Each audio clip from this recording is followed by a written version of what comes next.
Good evening, everyone. Thank you for coming to the Mount Olive Township Council Conference meeting this evening. I'd like everyone to please rise for the Pledge of Allegiance and take a moment of silent reflection. Allegiance to the flag of the United States of America and to the republic for which it stands, one nation, under God, indivisible, with liberty and justice for all.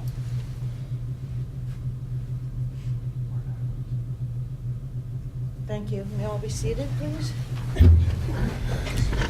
Tonight is September 17, 2013. I ask Mrs. Lashway to please read the Open Public Meetings Act announcement. According to the Open Public Meetings Act, adequate notice of this meeting has been given to the Daily Record.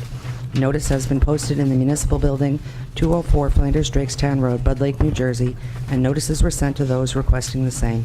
Thank you. Roll call, please. Mr. Ferrante? Here. Mr. Nicastro? Here. Mr. Perkins? Here. Mr. Roman? Here. Mr. Stazak? Here. Mr. Mania? Mrs. Laybow? Here. Let the record reflect, please, that Mr. Maney will not be in attendance this evening. And also, this evening we have our Mayor, Rob Greenbaum, our Business Administrator, Sean Canning, our Attorney, Jeff Pasek, and our CFO, Sherry Maniscalco. Did I say that right, Sherry? Good. All right, first on our agenda. And our clerk. Huh? And our clerk. And our clerk, yes, absolutely. Mrs. Lashway. You might as well just announce everybody in the audience. Well, I figure, yes, we have Chuck McGarty here this evening, our planner, and Catherine Natafalusi, our our planning supervisor, and we have Amy Gracia, newlywed. And in the back, we have Sandy Maskley from our president of our senior citizens, and we have Daniel Amianda from our Board of Ed. And on the camera in the back, we have Lisa Pignataro. Let's have a big hand for Lisa. Is that good, Rob? What about the people that were here yesterday? How about the ones that are coming tomorrow? Okay, we can tell this is going to be one of those nights. Pick on Colleen tonight. That sounds good. All right, first on our agenda is a discussion amendment to our zoning ordinance for accessory apartments in Highlands Preservation Area exemption standards. Mr. McGarty, would you give us our presentation, please? Yes, good evening. Good evening.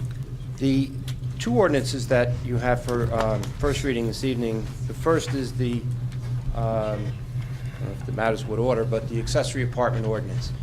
What that would do is amend the zoning ordinance to allow what are known as accessory apartments only in the 3 and the 5 acre zone district, which are known as the RRA, RRA districts. The ordinance would allow a maximum number of 16 of these type of apartments, and all of these apartments would be, they would be treated as conditional uses, and there are many conditions attached, but the primary one is that they must be affordable units. So, and these have been identified in the township's housing element and fair share plan and in what we call the spending plan. So there's money allocated in the housing trust fund, and under COA's regulations, a homeowner who participates in the program would receive funding for these units. The units themselves would be deed restricted for a period of 10 years, and the township would get credit for them. And so that's the essence of that program. Again, it's a conditional use application, and there's a maximum of 16. And once if the town ever got to that point, which I would be surprised if that were the case in the next couple of years. But once we reach that point, it's capped unless there's more money in the fund and unless the township wishes to ask COA to increase the number. So that's what accessory apartments are. Does anybody have any questions regarding that? Okay, seeing none, thank you. Next. Okay. And by the way, just on that, you'll see reference to an administrative agent and a manual. We have a manual, and it lists, it's a number of probably 15, 20 pages long, and it goes into all the particulars that the administrative agent will regulate. Okay.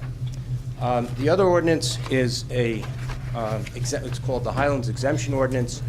It's a voluntary regulatory approach made available to municipalities in the Highlands region.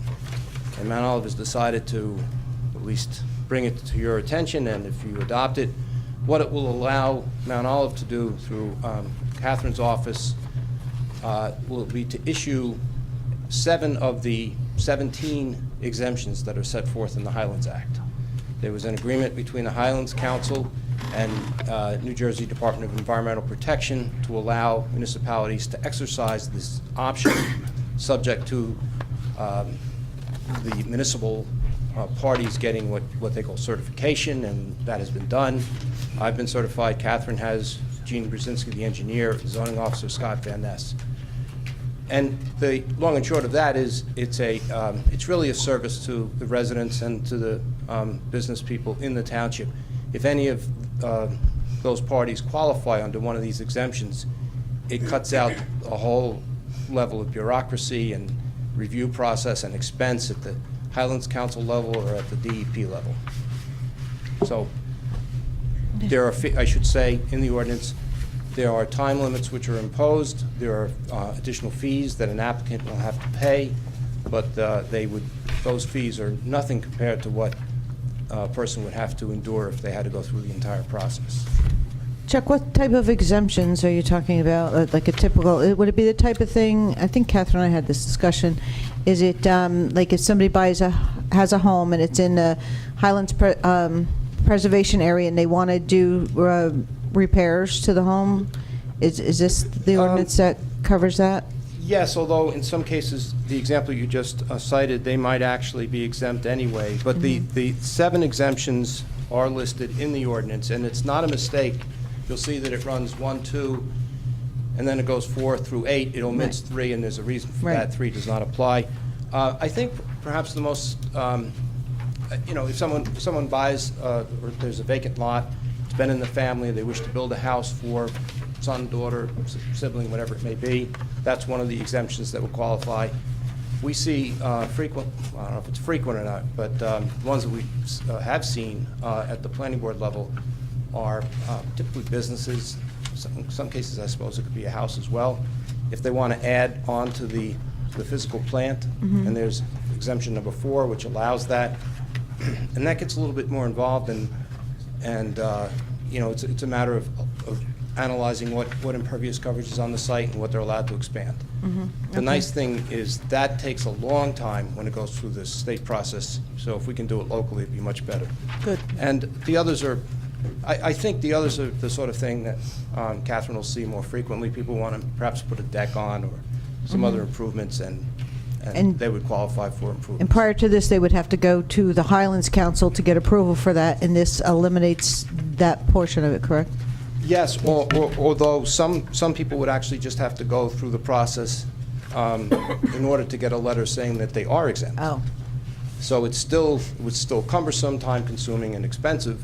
This way, if they qualify, they can come here to the township, to the municipal building, and after review, if they're deemed to be exempt, then they're on their way.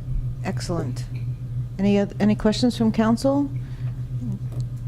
Okay, Steve, thank you very much. I think that's a great idea. It's wonderful. Before he goes, Okay.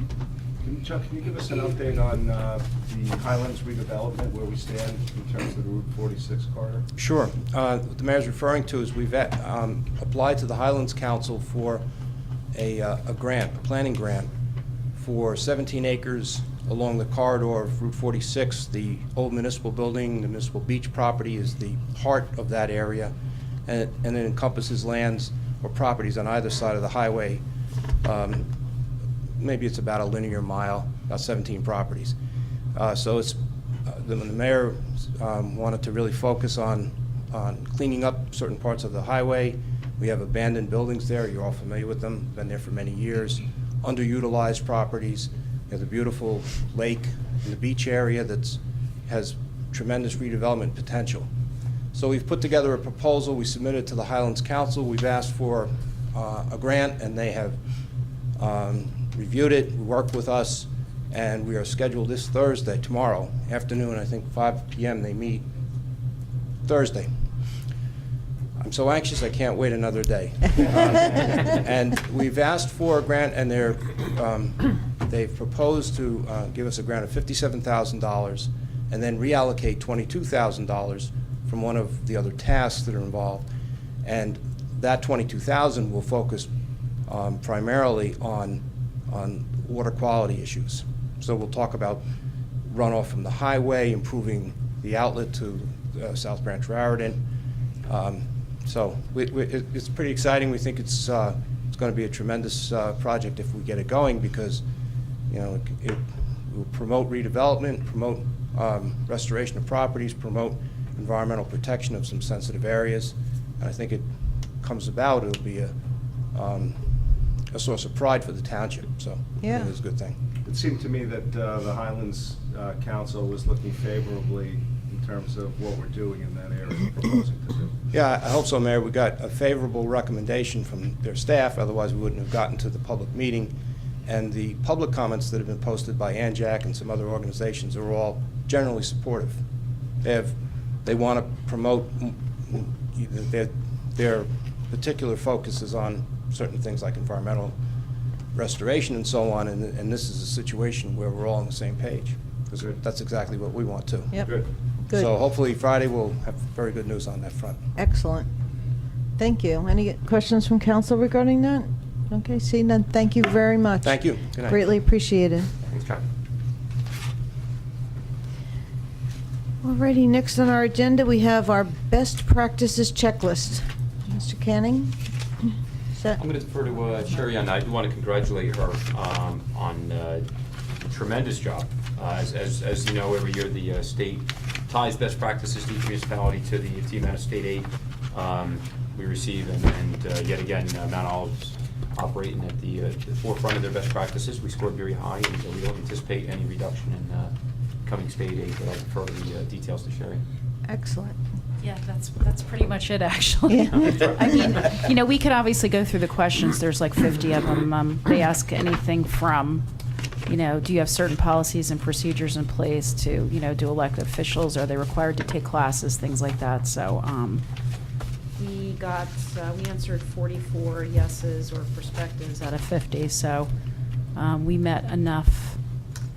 We answered the questions, enough questions in that fashion that we are not going to have any state aid withheld, so that's a good thing.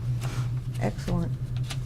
Basically, we have to put it on for discussion, which is why we're having the conversation, because, the state wants to know that you've looked at it, you understand the process, things like that. Yeah. Yeah. Is there anything on the list that we're not doing that we're thinking about implementing?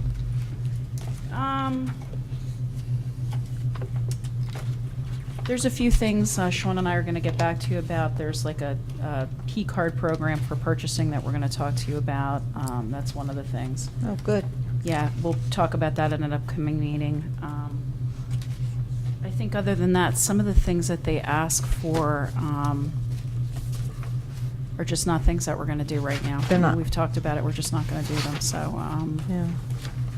if there's anything that we think we should be doing, we'll let you know. Good, thank you. Mhm. I know Sean had seen an article last week where another town is actually starting the iWorks type program with the, Jersey City. Jersey City, yeah. Jersey City's would like to start measuring their performance and having citizen feedback, and it's in the conceptual stage. Yeah. Right now, I find it kind of ironic. We're And several years ahead of them. thanks to Sean, we're doing this already. Could be one of those things, you just don't take it on the road because you don't have enough time to go out and start training the other municipalities. Definitely not Jersey City. No, no. They're a little big. Does anybody have any questions for Sherry regarding the best practices? Okay, seeing none. Speed bumps, tables on Carson Road. Thank you, Madam President. If council will recall, and I provided in the backup, in March of this year, we had the question before us as to implement stop signs and addressing the speeding problem at the intersection of Carson and Delbar. As part of the conversation at the time, we had indicated we would come back later in the year to gauge council's interest as to the request for speed bumps along Carson. Now, according to the police and the engineer, the experts on the matter, there is a legitimate recognized speeding problem on Carson Road. So the questions basically before council tonight, the way I tried to frame it, is twofold. One is a general policy. If you put speed bumps on Carson, and council had expressed the same question back in March, at what point does the policy become, do you end up with speed bump pollution, so to speak, like sign pollution? or do you take it on a case-by-case basis? And the other question before council for tonight, and we don't have the answer currently, is the funding for speed bumps. They, in general, run on material alone about $800 to $1,000. That's not counting if we have any engineering studies on the matter and any labor if we install it. That would already be budgeted. So it's not an overwhelming number, but currently we don't have that number available in the budget. We may come the end of this year, depending on the rest of our paving and pothole repair and berm repair, as well as any unanticipated snowfall from November through December, or maybe something you have to raise in the 2014 budget if you're so inclined. So that's the debate as it is framed for you tonight, and our engineer and police department have indicated they are in favor of including the speed bumps on Carson Road. Mr. Nacastro? How many are we talking about? I believe the original plan was for 3. 3?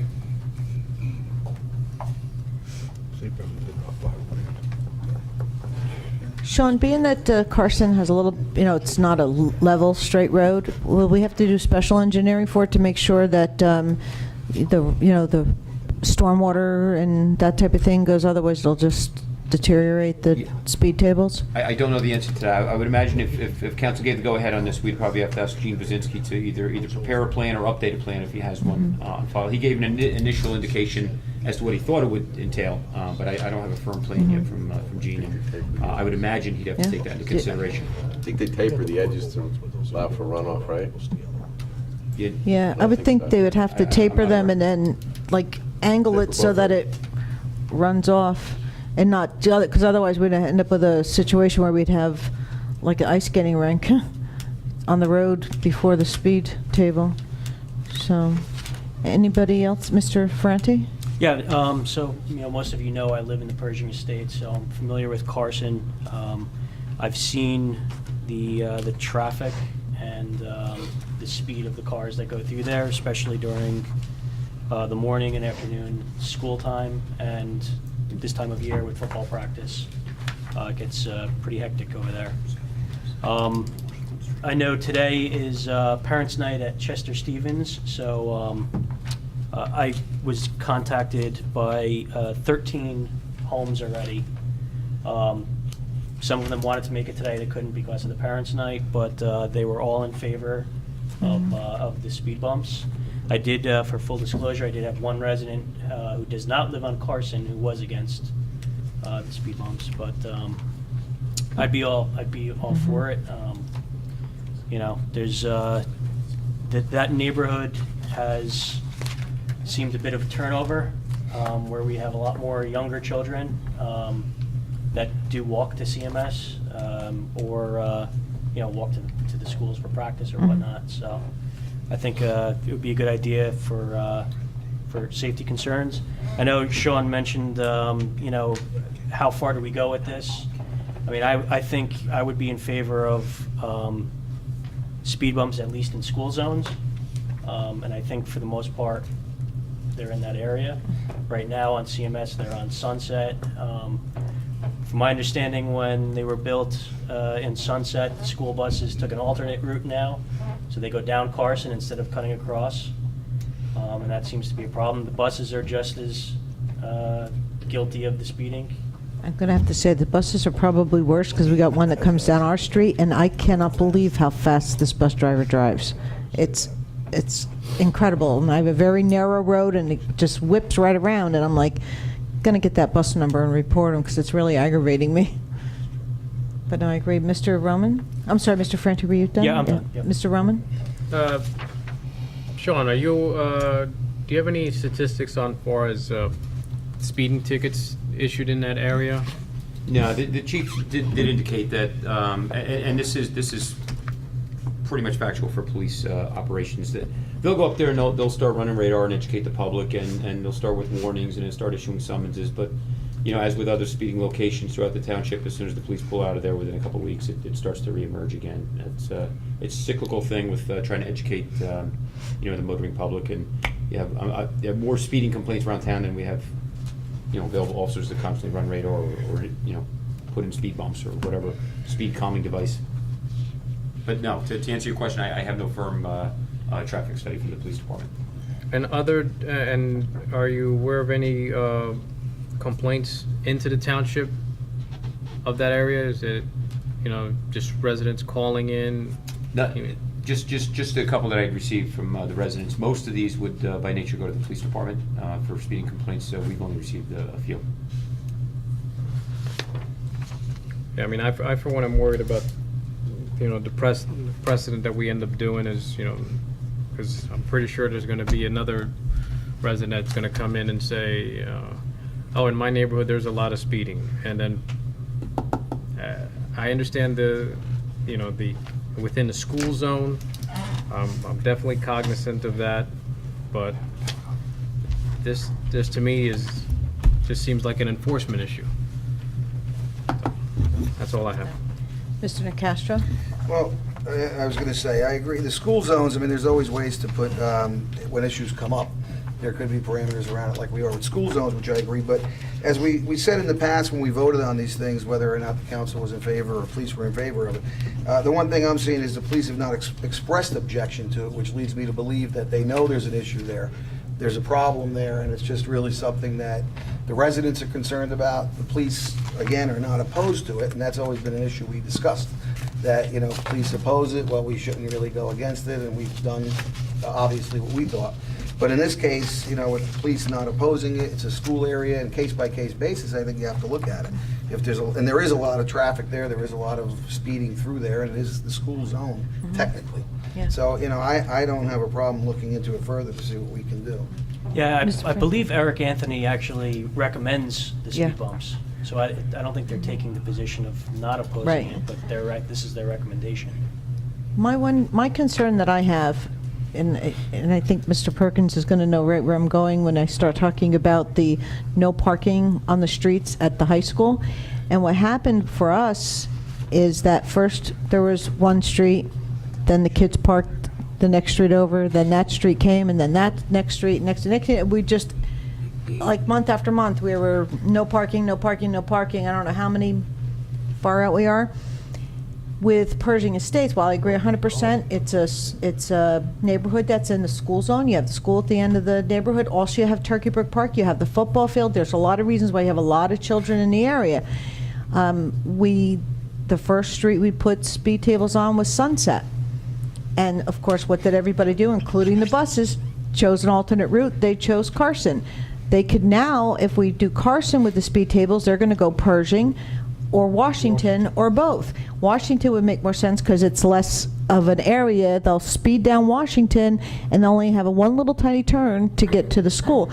So just to avoid having this discussion again in a couple of months, once everybody on Washington starts coming or everybody on Pershing, maybe we should just know that it's going to happen. It's just going to happen. We've, through experience with the parking, right, Mr. Perkins? Maybe we should just consider doing the project comprehensively on the main streets that we know that they're going to go on and be done with it, because it's going to happen. I guarantee you. A couple months from now, we're going to have people on Washington or Pershing coming in, and if Washington gets speed tables, then Pershing's going to come in, because that's what's going to happen. I could be wrong, but I think that's what we're going to see. Mr. Perkins and Mr. Roman?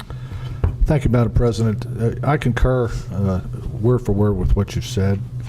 It started on Schoolhouse Lane, and then it continued to move around. It seems to be something about that area of the high school, because the council decided to reduce the speed limit on Corey Road to 25 miles per hour. Getting along with what you're saying, my recommendation at that point was for the council somewhere to consider put 25 miles per hour on every road. Council has never seemed deemed fit to do that, so we address them as they come. We are definitely not proactive. We are reactive to this. I think the best course of action is for us. Carson has been addressed. The police are aware of it. We're talking maybe $5,000 with company, with township labor plus some material for the put the 3 speed bumps in.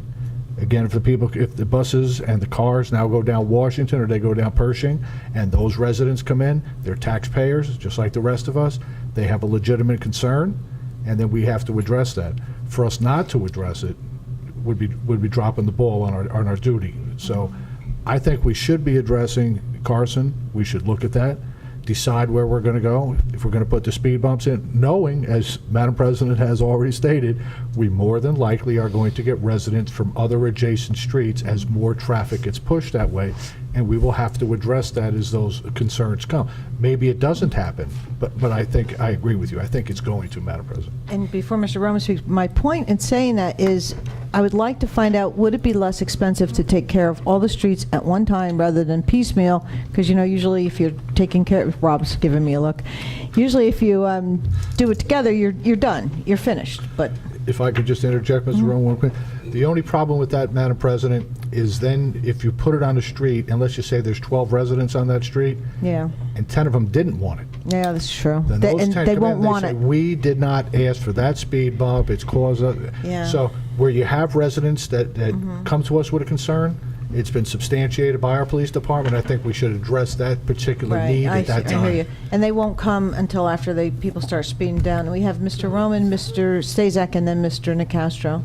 If I understand you correctly, Madam President, that you are in favor of putting speed bumps, speed tables proactively throughout the whole township because the problem will end up spreading. And No. this is the concern that I see. What's going to happen when somebody name the neighborhood? They're going to speed. We're setting the precedent that because they're speeders, we should put a speed table there. The issue, plainly to me, sounds this is enforcement. We have a speed limit in place. We have lowered the speed limit on roads, and people are speeding, and we're not enforcing it. So let's enforce the law that we have in place. Whether it has to be a roving directive patrol, you know, that is what the police department is there for, is to, you know, enforce the laws that are already on the books. But if we keep putting speed tables and spreading it out, there's going to be as soon as other residents find out neighborhood, everybody wants no speeding on their street. So it's going to spread. Well, like I said in March, the thing that really kills me about the whole thing is we have, every single one of us complains about our taxes, all of us included.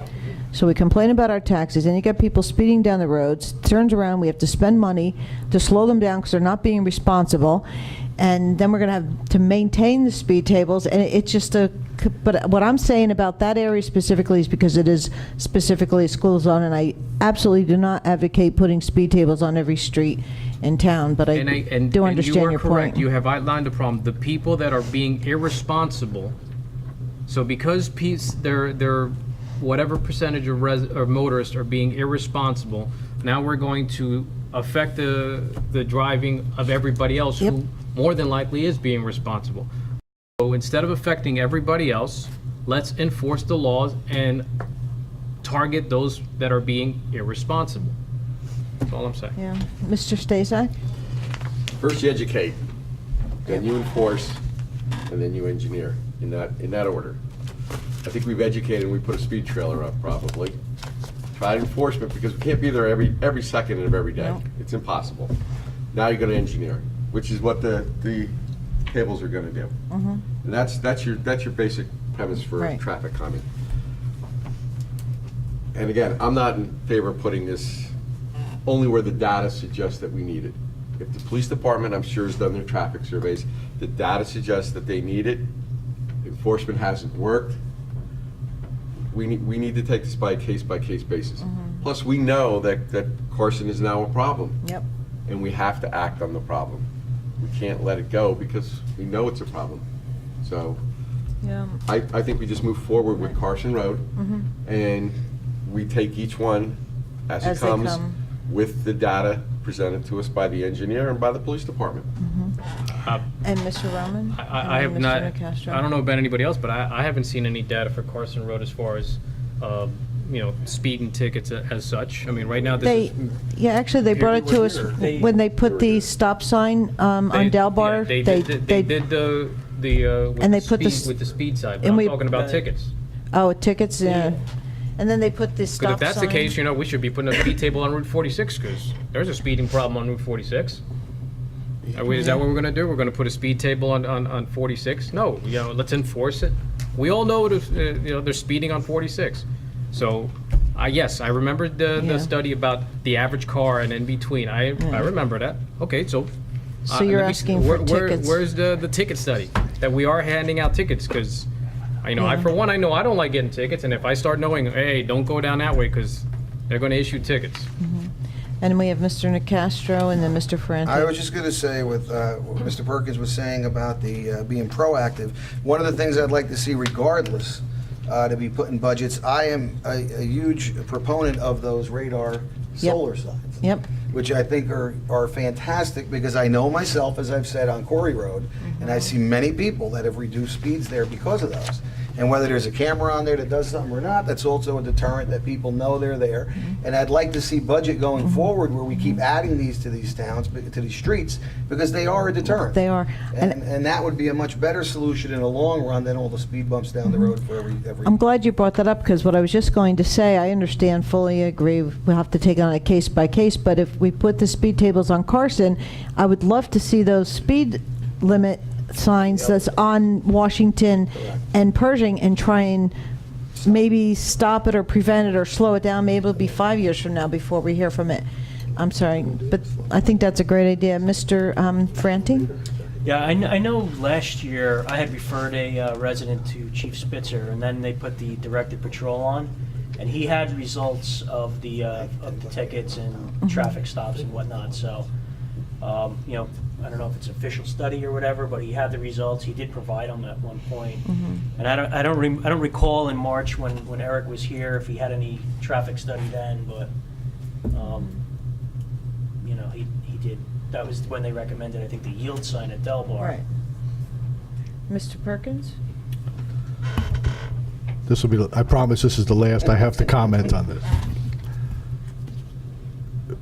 We had a study by our traffic safety officer on Corey Road, who was highly not in favor, nor did the data support the reduction in the speed limit from 35 to 25 on the entire stretch of Corey Road. Yet this council decided to reduce the speed to 25. I don't want to see any studies. I'm here to answer to the public who voted me to this position. If those people feel that their safety is in jeopardy, their children's safety is in jeopardy, the police are not against this, so there is no data, and no disrespect, Mr. Rowan, there's no data that they could bring to me that would say, well, you know what, we only wrote 5 tickets. I mean, in this township, if I see a car ride past your house, a black and white car that rides in our neighborhood, I'm amazed. There were 32 square miles, and we have continued to grow. You remember when you drove down the street and it said slow children? It didn't mean that the children were slow. You were supposed to slow down. There's nobody that slows down for slow children signs anymore. It is a entirely different culture that is out there. They are texting. They are doing everything they shouldn't be doing instead of paying attention and driving. So if these residents feel that firmly, I think $5,000 is a small amount to include into the budget to have this done. And I think we need to address, as we did with Schoolhouse Lane, Carlson, all the rest that came through, and Carlton Hills, when they came up, was the parking kept moving around. I think we have to address those residents' concerns on a case-by-case basis. And I will say that I have very close friends that live on Corey Road, and they have told me numerous times that since we reduced that speed limit to 25, it has made an unbelievable change. They are so happy. And that was just a matter of reducing the speed limit, and it had the desired effect. So I would like to see, Mr. Canning, how much do those, the solar panel speed limit? They're between 5,000 and 7,000, closer to 5,000. That's a lot of money, but maybe perhaps we should, we switch them from road to road, get one and... They can be portable, you just gotta get the mounts on different locations. I'm sure they have a traffic trailer. They have a traffic trailer with radar on it, don't they? Yeah, we move that all It around. moves around. Yeah. The problem is if you move it around, it's the same thing as having enforcement for Right, a short it is. period of time. Well, Yeah, that's true. not enforcement, that's education. Yeah, But it's the same That's- thing as It's- having yeah, enforcement. it Oh, yeah. slows them down, yeah. I agree. That's your first step. Alrighty, so we have that Any other questions, concerns? We have this on the resolution for the speed tables tonight, right, Sean, or we're just, No, I don't believe we have a No. resol for this tonight. It's, Okay. There's more discussion and direction just the from council. discussion? If ultimately the council decides that they're in favor of this, we have to identify either one, that there is money in this year's budget, or two, to look at funding this for next year. So there's no rush to pass a resolution until we've identified the money, and two, that we have direction from council that they're interested in going. So we're going to, what's the council's pleasure? We're going to ask them to find the funding or put it into the budget for next year? Yes. And do we want to just go with the speed tables, or do we want to look into putting these education procedures on Washington and Pershing? Madam President, personally, I would like to see this, I mean, further discussion, if any of the residents, as Mr. Ferranti has told us, that want to come to speak to the council, I think we should give them that opportunity, and then consider what alternatives and cost benefits and actually where we're going to go in the 2014 budget. We're already at Right. almost the end of September. Right. So, in 3 months, we're all going to be sitting down here, hopefully, we'll all be sitting down here, and we'll be discussing the 2014 budget Right. and what we want to do. That'll give administration ample time to find out exact costing, locations that are most appropriate, and come back to us.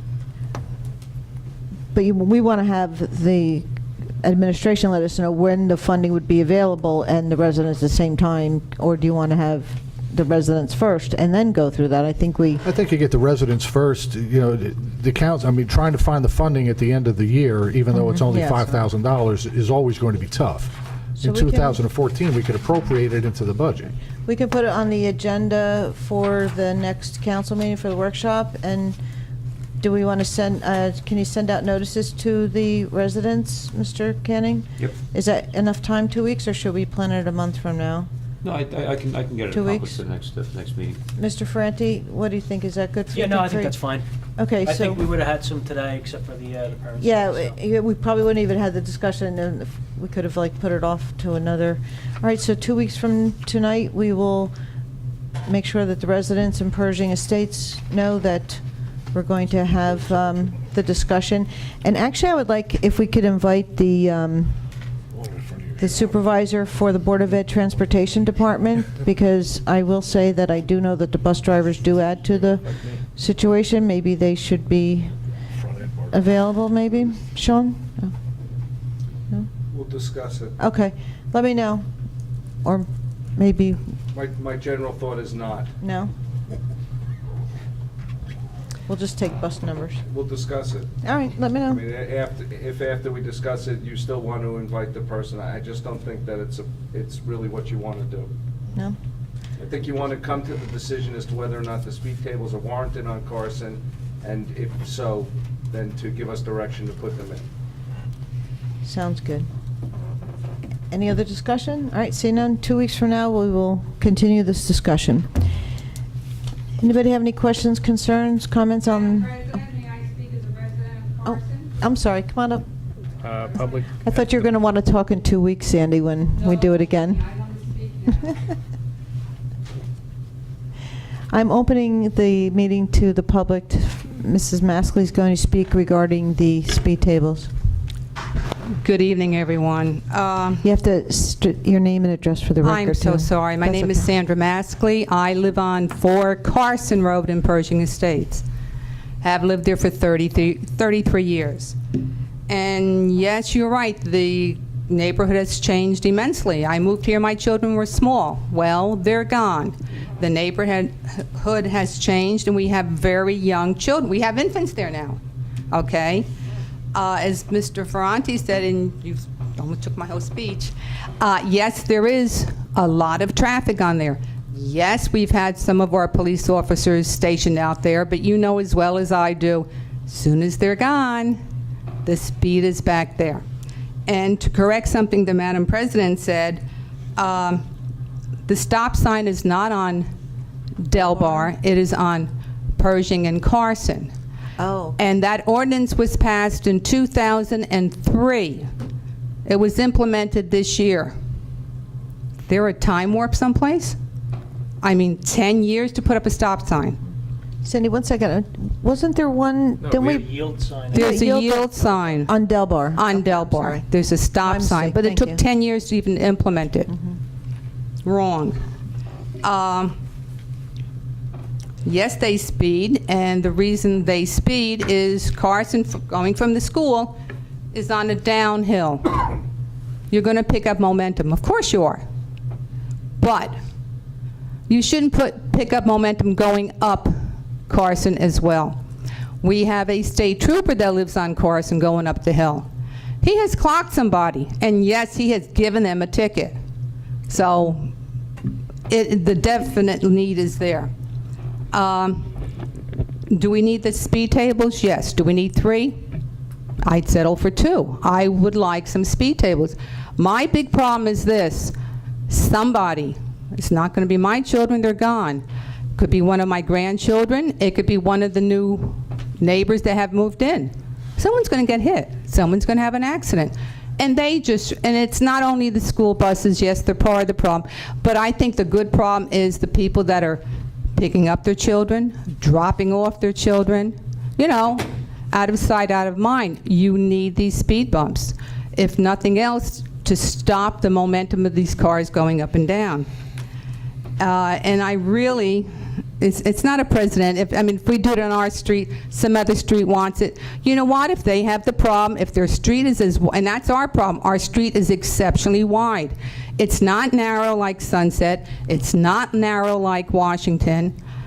It is a very, very wide street. So people go, hey, I can go up and down that street. It's not a problem. And another problem is the stop sign. The stop sign on the ground is supposed to be painted with a stripe. It's not painted. So if push came to shove and you said, well, yeah, I did get a ticket because I didn't stop at the stop sign, it's an iffy situation. You could get out of that if you had to. And hate to say names, but Mr. Roman, how many speed bumps do you want on 46? Obviously, I don't want any. I'm Well, not you in said favor of we speed. probably need some speed bumps on, now that's really, I was expressing the absurdity of reducing speed by adding a speed bump instead of. it's not enforcing- absurd. Instead of enforcing the laws that are currently in place. That's fine. But for you to enforce the law, you're going to need some more police officers. They're not available, 24 hours a day because they're either here, because they're chasing a car down, or they can't be sitting on Carson Road giving out tickets. Moot point. Yeah. Well, they are, Yeah. actually, they are available 24 hours a day, but. You know what I mean, to give out tickets. Because we even had one of those speed signs that lets you know how fast you're going up and down the hill. That worked while it was there, and then Well- it was gone. Sandy, everybody's entitled to their, opinion, and Mr. Roman Yeah. expressed how he felt about it, and Well, that's true. But as I said, we wanna move on. I would, like you to think about it. Yes, we can get some more residents here. We did that for our stop sign, and it took us 10 years to implement it. I hope it doesn't take another 10 years. Thank you for your time. One thing that Mrs. Maskley mentioned, that there's no paint, the stripes aren't on the road for the stop sign. Can we get that checked out? That's passed on to Mr. Quinn. That is on the rather extensive work list right now. They will get to it. It's just Okay. not gonna be as fast Yeah, as- because she's absolutely right. That is really important. You can get right past that. And I apologize, Sandy, thought you'd want to, but you can come talk in 2 weeks, too. We'll be here. Thank you. And next on the agenda, we have, I'm sorry. You're going to come about the speed tables? Okay, sorry. We're going to continue the open part for the speed tables. Amy Ingracia, 42 Indian Spring Road. We too have a speeding problem. We're a connector road and we're a very narrow road. The biggest problem, I'm sorry, is the residents. I'm not saying for Carson, but the parents are constantly running in, out with their children for all the activities that they do. They're on a work schedule. So, I'm sorry, I don't remember her name. Sandra? Sandy. Sandy. So, in a sense, she's right. It is people running back and forth to the school, and it's the adults. It's not even necessarily the children who are doing this. Right now, Indian Spring Road is in a good state of mind because all our children have grown up. We're going to be getting a next set of kids in a couple of years, I'm sure. But we have a couple of mothers that go flying through at 50 miles an hour on the crest of our road. Alex, what I want to say to you about the police, having been on the first aid squad, they are busy as hell. You hear them on the radio, they're constantly pulling people over and they're responding to emergency calls. It's very difficult for them to cover the whole town, every day. So I'm going to kind of defend them a little bit there. And I too, want something done about my speeding. I've been told because we're not a high volume road, there's nothing they're going to do, but yet the 2 times we had an officer sit in our driveway, they weren't there 5 minutes and they pulled somebody over. It's everywhere. Unfortunately, it is everywhere. And that's all I want to say. Thank you very much. And actually, speed tables are a lot less expensive than hiring another officer. So, all right, close the public portion to the discussion on speed tables, and we're going to move on to resolutions. Anybody have any questions, concerns? Mr. Roman and then Mr. Perkins.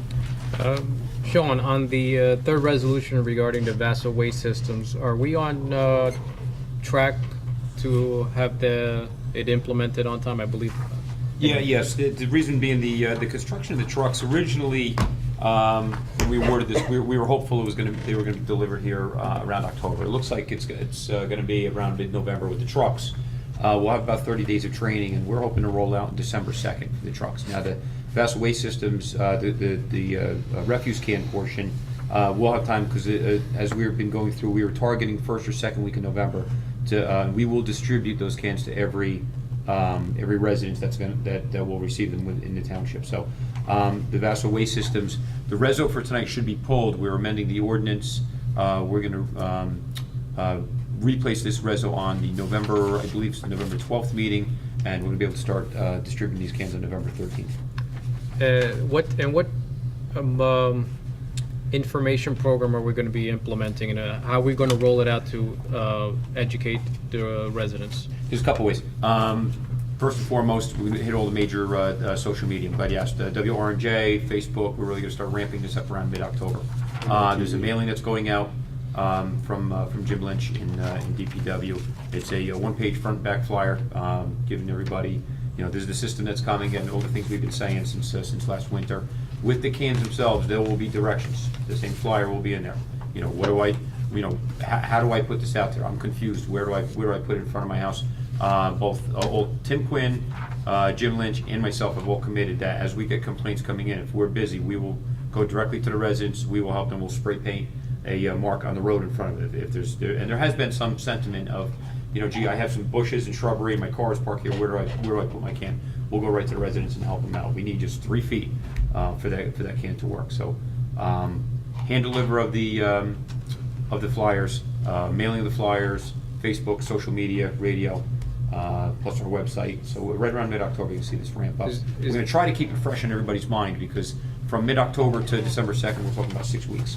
Now, is there going to be like an instructional video that it could be available online? So along with our social media, yeah, YouTube. Click on the YouTube already has the Vaso truck. I forget the name of the manufacturer. They actually have the displays on YouTube. We can put that right up onto our website. Thank you. Mr. Perkins? Thank you, Madam President. Sean, two questions. One is they're 90-gallon containers, and if someone only wants 45s, how will they go about that? 65s is as small as we can go. Then we've been going to the seniors meetings regularly. We were there 2 weeks ago. We had brought samples and some of the concerned residents there. First, oh my God, 65. After they got up and they pulled them around, they're not much bigger than their bigger cans that they see now. So it seemed to allay a lot of those fears. But the 65s, the people who have been wanting them, we've been taking them from email, telephone. Jimmy Lynch bringing sign-up sheets over to the senior center. Excuse me. Over to the senior center, we've been taking sign-ups right then and there. So we have a list compiled for the 65s, and we're going to continue to take them for anybody that wants a smaller can. And just one second part of my question, Sean. when I go through other municipalities, I see them in different colors. As a matter of fact, I see some of them in pink with the pink ribbon on them for cancer. Is that something that's available to the residents, or is everybody getting green with Mount Olive on it and that's it? Yeah, but our rationale behind that, we didn't want the smaller cans to be a different color, because if it was basically senior-based, we don't want anybody sitting at Target and, hey, that's a senior citizen residence, perhaps they live alone, or it'd be maybe an easy target for crime, so we're keeping them all the same. I believe they're like a grayish green. If we move to recycling in a couple years, we're gonna make them like a blue, something that stands out. Okay, thanks, John. You're welcome. Mr. Ferranti? Can a resident purchase a second can? No, under the ordinance currently, you're allowed to put in 3 34-gallon cans, I believe, don't quote me, but it comes out to about 102 gallons total of waste. Under the new system, it'll be 95 gallons, so there's not much difference, but that would equate to them having 190 gallons of waste. If anything, these cans shouldn't be filled up to the top if they're recycling properly and diverting that into the recycling stream where we get paid. Here we're paying, I think, $94.10 a ton to dispose of the waste. One more question. Mr. Nacastro? I'm trying to visualize how big they are, but I know for myself, a lot of times when you have things that don't fit in the can, not necessarily that you pay for a permit to come here and get a tag to put on, but if obviously it has to fit in the can and close in order for We don't it even to- necessarily have to have it closed. The claw will take it, that lid's gonna open up. If it's open already, we'll Yeah, be 'cause able to I'm put curious, it in. sometimes you have some pieces of wood, some stuff that's in there. If you can't fit it there, what do the residents do with this stuff? You've been throwing out Wood? construction debris? No, if it was stuff, the garden stuff, whatever was there, plastic, whatever it is, not recycling. Not recyclables. Joe, you might want to quit while you're behind. My point is, No, there's keep other them. I mean, items I that normally got- would go in there where cans? they would take. Takes the heat off What me. do you do with that stuff at that point? Well, Right. You know what I mean? it's a good point. Like after the holidays, we're gonna have special collection pickup. It's gonna be almost akin to the traditional pickup now, where we're getting out, and throwing it into the back. The new trucks. When we get them here, actually, I'm excited about it, because not only does it have the side claw, Right. they have it available to throw it in the back, and we also have an assistant in the back that you can actually mount for that same reason. If we have something that can get dragged, the guys will not be picking up and blowing their shoulders out and their knees out. You can drag it, and there's another latch in the back. So especially your heavy days right after the holidays, it'll be more of a traditional pickup. And I can't envision outside of that when somebody would have something that bad. And if they did, you know what? One nice thing about us running our own sanitation utility, these guys already make exceptions. And then, I'd like to point that out. When I met with them, when I first came here, I met with each of the departments. They were very proud of the fact that in certain cases around town, there's some homebound residents or people that just can't get their garbage down to the street. And at least 2 of these instances, the local drivers, they'll do a little extra service to help our residents out, where you wouldn't get that with a waste management or Yeah. an outsourced company. That's true, very true. Also, did you mention that each can is going to have a specific number for the address stamped on the cans and that? And I'm glad you reminded me of that as well. Each of the cans, they're scanned. There's a tracking number on it, has the address on there. It's the property of Mount Olive Township. So if somebody moves, that can does not go with them. That Right. belongs to the residence itself. So this way, it stays in perpetuity with that residence. It's also going to say re-elect Rob Greenbaum mayor. I knew it. Can I have a picture of you on there, too? Yeah, when the lid pops up. The extra wood that Joe throws out. I think it's a great program. I have to say, it was nice having the cans at the carnival, because I was concerned they were going to be really tall. I'm thinking 96. And I was like, how am I going to get over there? But they're wide, so Yeah, they're they sound short. much worse than they really are. Once you see They're them, really not that good. bad. And the wheelbase on them, they really maneuver nice. So I can't wait to get them, because Wheelbase. it'll be a lot easier for my husband to get the garbage out to the road. Are we gonna be able to take in the old cans and throw them away? Yeah, what do we do with it? Yeah, that's a good question. What do we do with our old cans? The old cans will take. They are a Recycle? plastic 1 through 7. We send it off to our commingled supplier, and we make some money off it. Not a lot, but that's something. 'Cause I know We're going to somebody's drop ask. them off at Joe Nicastro's house. For his excess. This excess lunch. Thank you. I have a quick question about sanitation. Are we putting our recyclables in a packer now? I thought I saw a packer going down collecting recyclables. Do we start Not that I know, yet? But there's no reason why we Right. can't. We're going to start recycling some of them over to that side, and eventually Like I said, the projection on our new program will save about $400,000 in the sanitation utility, and we are going to be well suited, hopefully within 3 to 4 years, to use the same program over into the recycling side. Good. Excellent. Any other questions? Seeing none. How about any other resolution questions this evening? Okay. I did have a question that I sent to Sean regarding the developers agreement extension, and that was, thank you for the reply. I also asked Jean earlier this evening how much, we're not that much closer, I guess, for the water system. What's we have to be 90, what was it, 90% they have to be finished, or? No, But they're at the anticipated- 70%. Thank you, Madam President. The anticipated number where we would start realizing return on investment was about 50% build out. It seems we are past that, and we have started the initial due Okay. diligence discussions on that, and Sherry and Gary Higgins are going to start taking a look at the profitability of perhaps taking that water system over. So the initial conversations have started. I would anticipate by early winter we should have a clear direction which way to go. Okay, good, thanks. That's what I know Mr. Perkins has asked that question in the past. Right on track with that. Excellent. Any other questions, concerns? Seeing none. We have 2 items added on here. We have an ordinance 26-213. Anybody have any questions on that? And the resolution for the budget amendment for Benjamin Moore donation. Seeing that, none questions on that? I now open the meeting to the public for our conference section. Anybody from the public? Seeing none, close the public portion. And could I please have passed right over old business and new business. I'm so sorry. Anybody have any old business? Any new business? Seeing none? May I have a motion to adjourn? To the public meeting? Second. Second. All in favor? Aye. Aye. Okay, we are now into our public meeting this evening of September 17th, 2013. And Mrs. Lashway, would you please read the Open Public Meetings Act announcement? According to the Open Public Meetings Act, adequate notice of this meeting has been given to the Daily Record.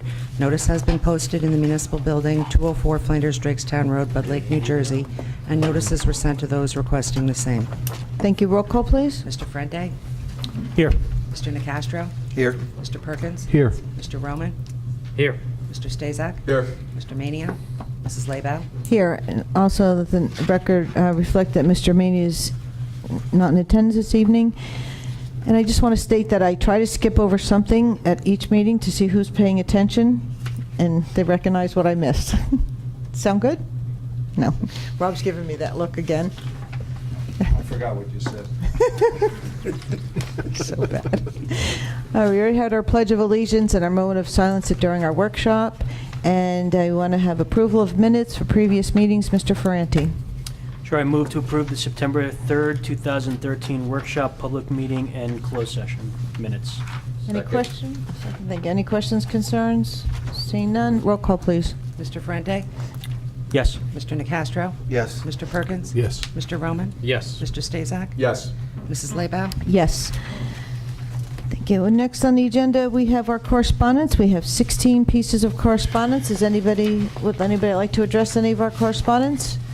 Okay, seeing none, we are moving right along to our ordinances for public hearing.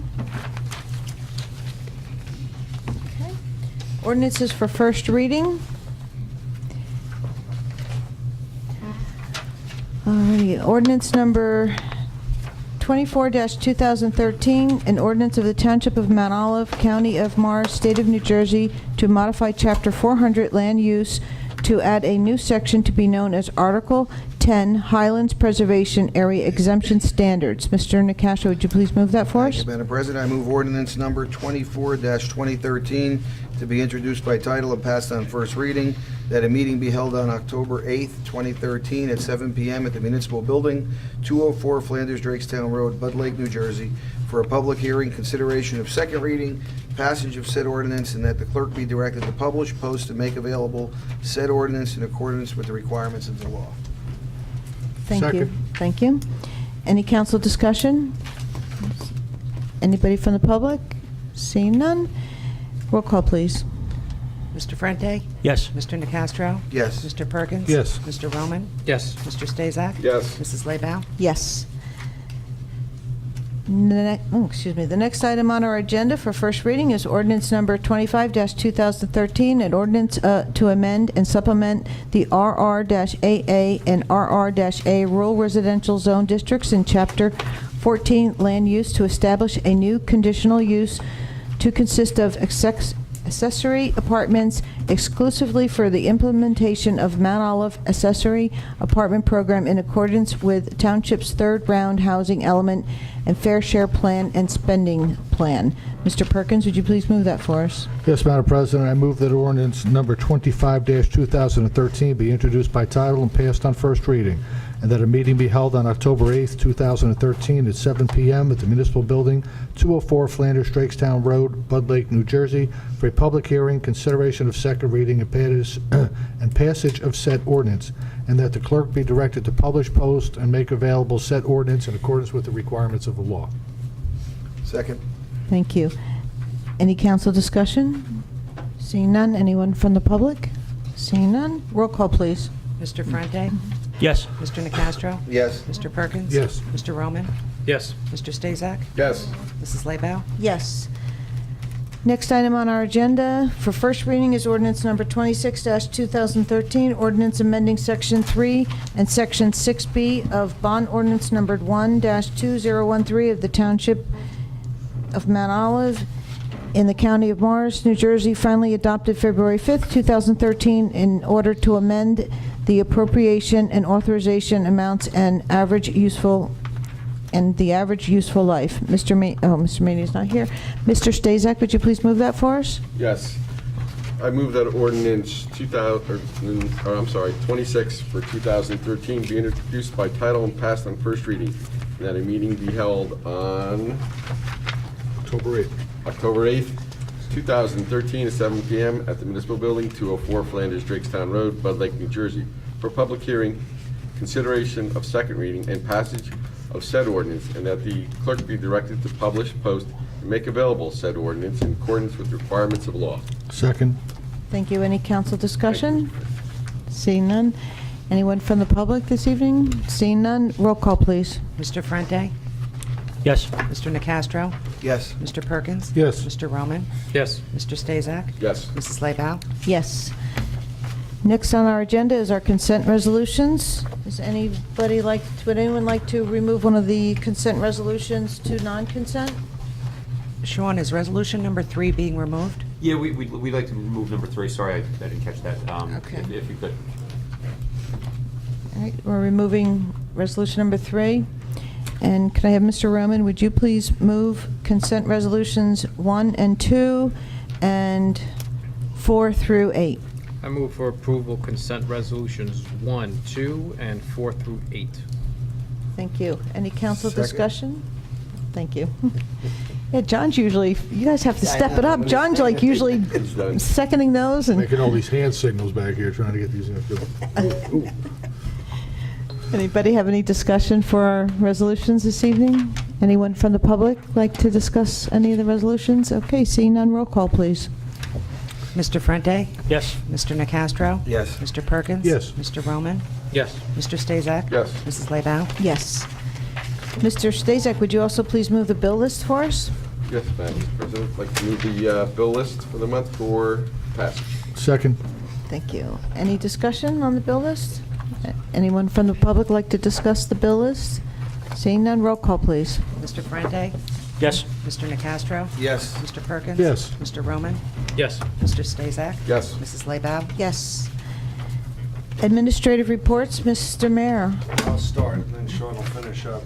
Very, very, very, very busy weekend this weekend. I expect to see all of you at every event, especially Mr. Ferrante. Saturday, September 21st, 9 to 11, Farmers Market at Town Hall. 9 to 1 photo contest display award at Town Hall. I guess the award is at 1 o'clock. 11 to 3 Fall Festival at the Mount Olive Library. Sunday, September 22nd, 2013, 12 to 4, Tour to Mount Olive, 5-mile family ride, bike safety clinic, St. Jude Triathlon. There are restaurants that are also participating in Fall in Love with Mount Olive, the Corner Pub, Metro Grill, Bud Lake Diner, and Branda's Italian Grill.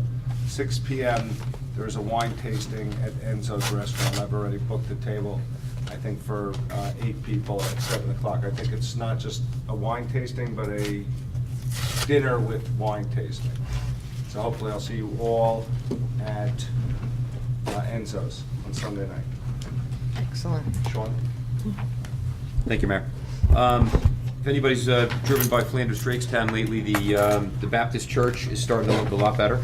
The project wrap-up was this past week. They managed, during this project, put the cupola back up top, did some repairs up in the ceiling structure. The windows have all been replaced, and what was very impressive as I drive by it every day is the roof is looking really, really nicely. They put a red roof on the structure. It's starting to come along. So this portion of the historical restoration is completed. As council knows, we have another grant funding which has been approved. So those bids will be going out probably late fall into early winter with another round of construction into next year. The next phase, I believe, is the exterior stucco and the front steps, and eventually the interior will be restored. So you can start seeing it come along, and in the end, it'll be a nice township building and something that we can use for various ceremonies or what have you. Just want to ask you a question for does that have to be restored to historic standards, or? Yes. Okay. Yeah, the architects, Connolly and Hickey, they specialize in that, and anything that they've been putting into bid specs is to that standard. All the credit in the world has to go to Kathy Murphy on this. This is one of her labors of love, and she's still involved with the as like a consultant basis almost on this. I was speaking to her about it yesterday, but she deserves the credit for pushing this project along. Yep, excellent. Juvenile Trails, we had a big meeting today with our DEP counterparts, and just to touch base on everything, it looks like we're going to be laying down the what they call the stone dust and sub base on Monday. The bollards have been up there. We're subjected to a little bit of vandalism. They are back in. We're going to start putting some temporary cameras up in the area to catch the actors on it. But we anticipate the trail's really going to start taking shape next week when the sub base goes in. It looks like October, I think 22nd is the tentative date for a ribbon cutting ceremony. The CEO worldwide of Givaudan will be there, as well as Governor Christie was invited, some of his dignitaries, and the heads of DEP. So as that firms up more, and if it looks like it's going to be a reality, we'll certainly invite council. And it's it's a big deal. It really dresses up that area of the township, and it's the Morris Canal Greenway is already beautiful. This is just going to make it tremendous, and this is the first of 3 phases. Eventually, this will tie into the Sussex branch of the trail across the border in Alamucci, and from there down to the Patriots Path.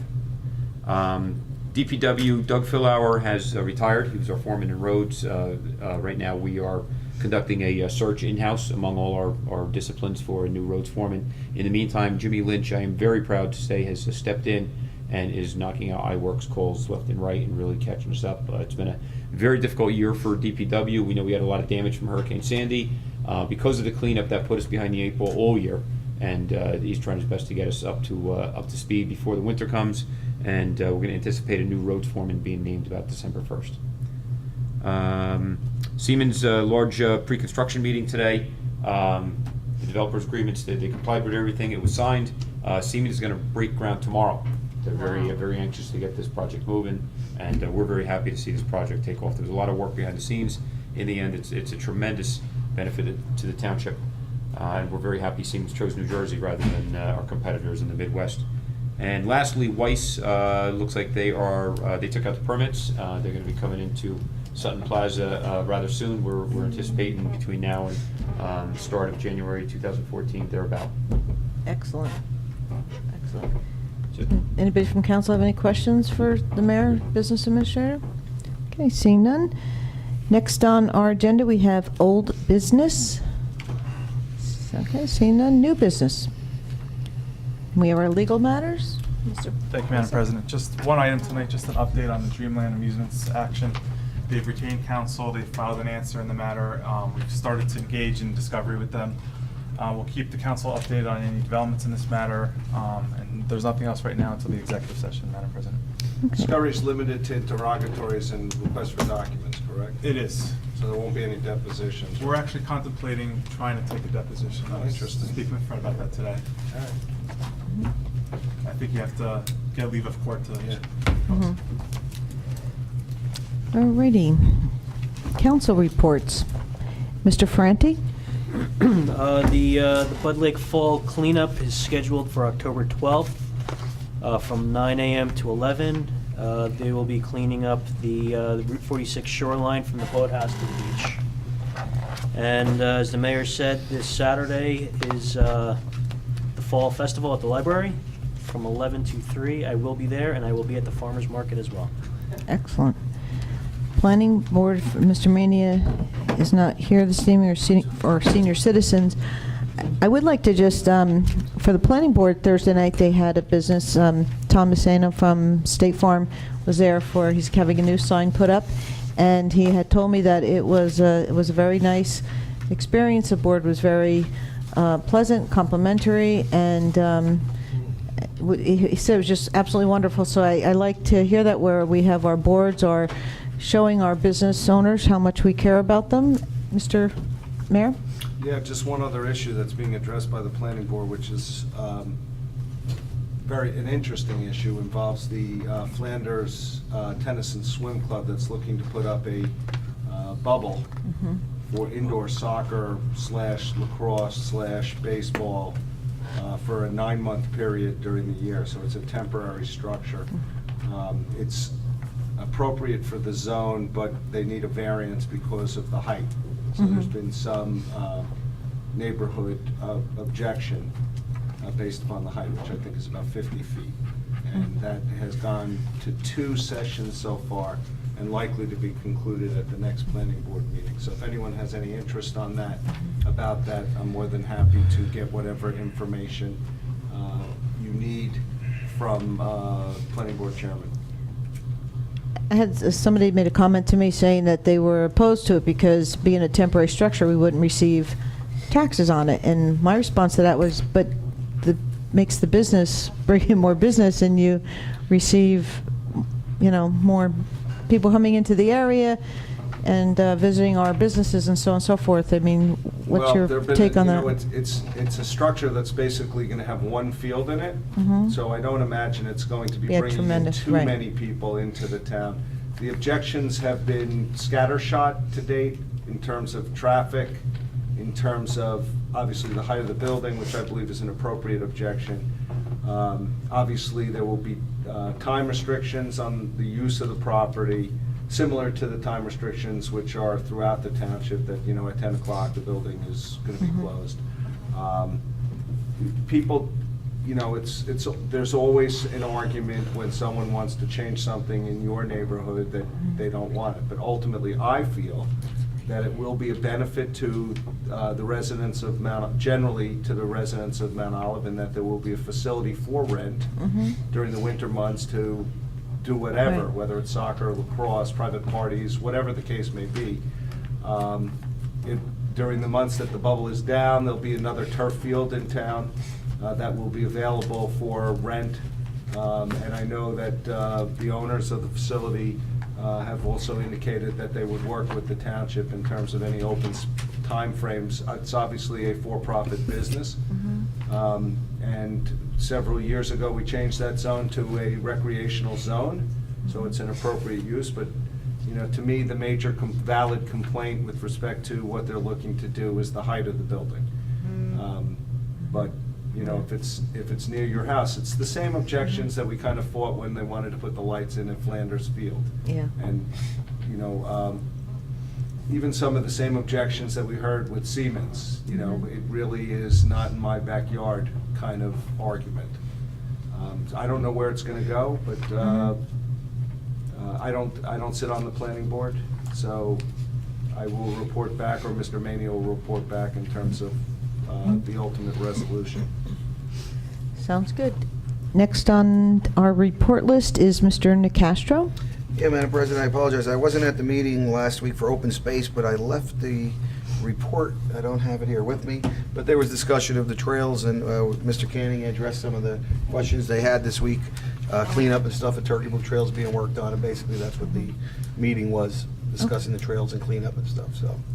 And that was it, there's nothing on the safety committee. Okay. Very good. I just want to, I was speaking with somebody on the Open Space Committee the other day, Mr. Canning, and they just, I know that they're going to be giving a budget this year on the plans, and one of the comments was that a lot of times money is utilized from the Open Space Fund, and the Open Space Committee isn't, like, made aware of it, and I don't know how much that's going on, if it's still going on, so just make sure if there is anything, maybe we should be giving them a report on what's the funds. Like Sherry was just saying, we do a reso for everything that comes out of open space. Council does get that report, and I believe their chairman has gotten the budget. He just gave me the Excel sheet last week, and I shared that with them as well. You know, a new something that kind of fell by the wayside was getting a budget from open space in the past, and this coming year we want to get that budget. We want to start prioritizing because there are so many things to accomplish in the township, and we just can't get them all done in 1 year. So we're going to ask a prioritization of whether it's Baptist Church or Trails or Seward Mansion as to matching funds this year. Okay. Yeah, because I thought it was like a valid point, and I was thinking maybe when we do a resolution, whatever, we could forward it to the chair of the open space just to keep them in the loop, because sometimes, I know we're all busy, but sometimes things fall by the wayside. Yeah, I would also offer next time that they meet, if it's an evening, I'll stay that day and meet with them as well, because I think it's an important time coming up with the budget. Excellent. Miss Sherry? Colleen, I include a recap, like, from the beginning of time with open space in my report every month. And every month Kathy Murphy was emailed a copy of that report for the Open Space Committee as well, so. Okay. We've been doing, I'm sorry, what? we've been doing something, is what I'm telling you. Yeah. We've been giving them information all this time.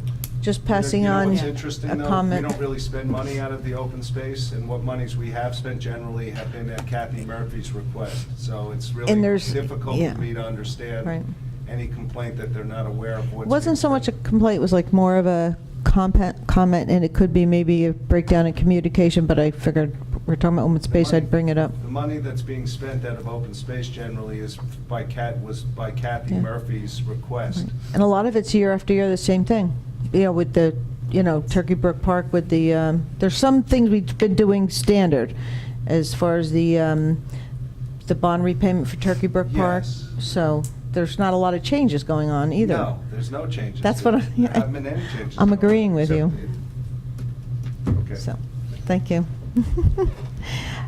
The next thing on the agenda is Mr. Perkins. We have your report, please. Yes, Madam President, nothing to report. Board of Health meets tomorrow. Okie dokie. Mr. Roman I have nothing to report. and Mr. Stazak. We're still looking for some sports for MOTV. I know we've talked to Mr. Roman, and again, we're still looking to post some of the sport teams' activities on our site. Thank you. Who's doing the, Andy Roberts is no longer at the high school? Did they get somebody new or no? Not that I know of. I don't know who it is, but I Okay. know they have someone that's Okay. replaced him. Alrighty. All right, and TNR, we have our yard sale coming up on October 11th and 12th, and they're working on trying to find homes for the cats that were removed from the hoarding situation that we had in town. That's about all I had to report for TNR, and I now open the meeting to the public. Anybody from the public? Seeing none, I close the public portion, and we're on to council comments. Mr. Ferranti? Nothing tonight. Nothing? Thank God you. bless you. Salute. Mr. Nacastro? Nothing. Mr. Perkins? Nothing, Madam President. Mr. Rowan? I have nothing. Mr. Stazak? Nothing this evening. And I have nothing for this evening, and we are going to be going into executive session to discuss the Erman litigation, and I'm going to ask, did you want to say I was something? just before? saying, Madam President, Fred's on his way. He should be here in about 10 minutes. Okay, Fred's going to be here in about 10 minutes, so we will go into executive session when Mr. Semro gets here. And so what we will do right now is take a temporary, 10-minute recess, temporary break, and then we will go into executive session as soon as Mr. Semro gets here, and we will not be discussing any other council information after that. So if anybody wants to stay, you're welcome to. If not, you can leave.